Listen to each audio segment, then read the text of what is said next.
Okay, hi guys. So I'm Miranda, and I'm going to be talking about the coronavirus, which is still fairly new to everyone.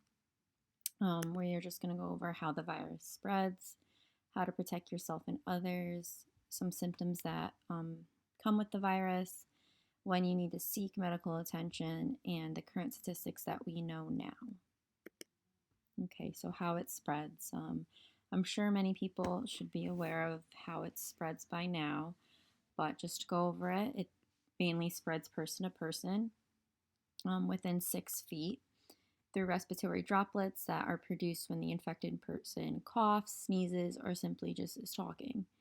Um, it can land in the mouth or noses of people who are within that 6 feet distance and possibly inhaled into their lungs, causing them to be infected. Recent studies have suggested that the virus may spread by people who are also asymptomatic, so aren't showing any symptoms. So, how to protect yourself and others? Well, like I said, make sure you um, definitely stay 6 feet apart from people who you are around. Wash your hands, disinfect areas that you use or are going to begin to use. Sneeze or cough into your arm. Make sure you use tissues and are throwing them away. Most importantly, we would like to be seeing everyone wearing the face mask indoors or outdoors if you can't maintain a 6 feet distance between each other.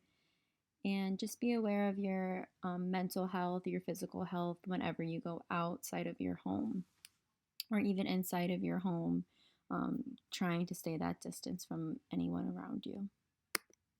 So, some symptoms that you can watch for are fever, chills, cough, shortness of breath is a big one, fatigue, muscle or body aches, headache, new loss of taste or smell. This is a new symptom that they are telling us to be aware about.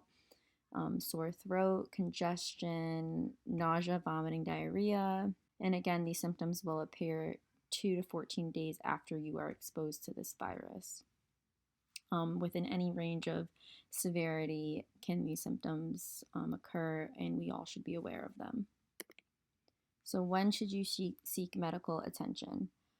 Obviously, if you are having extreme trouble breathing, any pain, persistent pain or pressure in your chest, confusion, any inability to stay awake, bluish lips or face indicating lack of oxygen.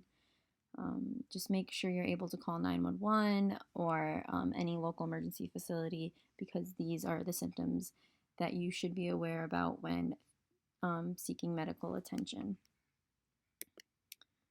So now that we know what to look for, how to protect ourselves, let's look at the current statistics that are out right now. We're going to look at the ones in Connecticut first. So this is the entire United States. This is from the CDC website. It tells you the total cases, total deaths, cases per 100,000 people in the whole United States. So we're just going to look into Connecticut. So if you click this, the Connecticut state, it'll bring you to this page.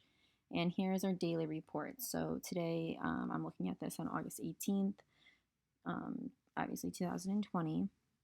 You could see Connecticut and the ranges of cases per location in Connecticut. So there's that. It also gives you a summary of the cases, deaths, people hospitalized, tests that have been conducted. This one is by age group.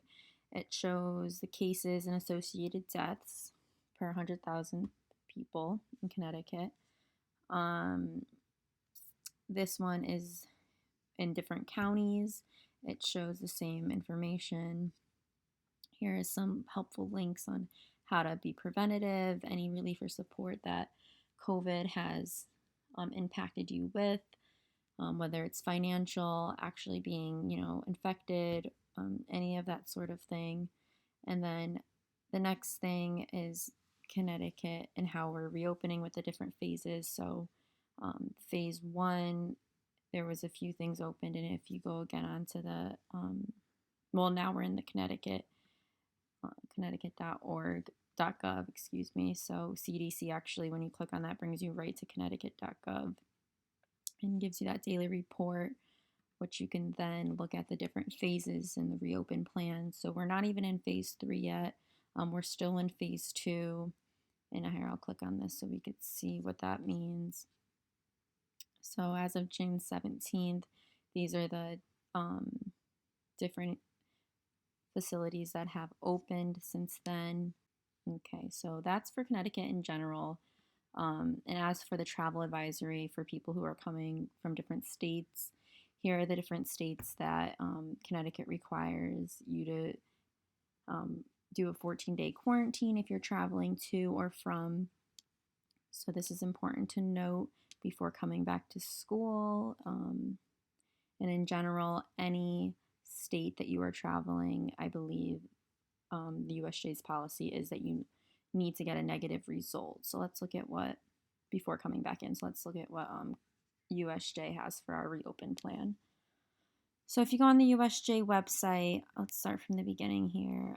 So here's the website, and you just, what I did easiest was search COVID, and you can click on the first one, and it gives you everything you need to know about our plan specifically. So if you're a Connecticut resident, there is no need for a negative COVID test to come back to school, but if you're any out of state or international, you are required to have that negative test result, and it's recommended to get it as close as possible to coming back to school. And then we're also going to take a look at our daily USJ health assessment and the face covering mask policy that USJ has instilled. So let's look at the mask and social distancing policy. So we are required to wear a mask or face covering that completely covers our mouth and nose while on the campus and common spaces. I think the only thing that it does not include is when you're in your private office alone. So this has to do with obviously faculty and staff, or obviously when you're in the bathroom in the stall. But again, whenever you're within 6 feet of someone else, you should be wearing the mask. Definitely try to take as much precaution as possible. These are the ways that we could prevent each other from getting sick and from our peers, family members, as well as our own. And in any case that you can't wear a mask due to any health or disability or medical reason, on this document, it does give you a link and number to contact Student Accessibility Services prior to coming on campus. So definitely get a hold of them before you come on campus. Again, the social distancing of 6 feet at all times. So let's look at our daily health assessment. So every day that we are arriving on campus, prior to arrival, we are asked to complete this COVID-19 daily health assessment. Students who have already been on campus have been completing this health assessment, and this is just a brief review of what we'll have to do prior to arriving on campus. It goes over the symptoms from ct.gov that can indicate having this virus. So you have to just say you don't have one or more of any of these symptoms, or if you do, and then submit this form to ensure that everyone's being aware of their health physically and mentally before coming into the building. This is a way to prevent your peers from getting sick or yourself as well.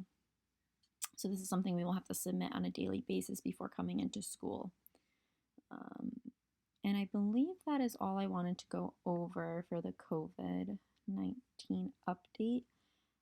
Again, if there's any questions on what you should and should not do, our website has given a lot of information.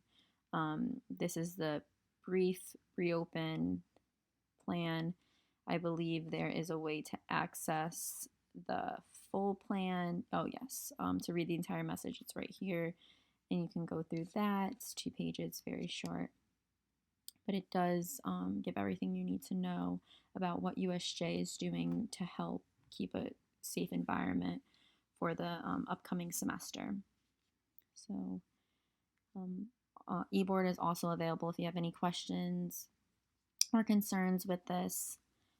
But as of that, we are all set. All the information we have was pulled from the CDC website, which directed us to the ct.gov website. So both websites were used for all the information, and we also updated you on the USJ policy as of now. So thank you everyone for listening, and congrats on getting into either your P1 year or finishing up your P1 year and now into your P2 year. We are excited to see everyone, and we all hope that we can stay safe and healthy for this upcoming semester.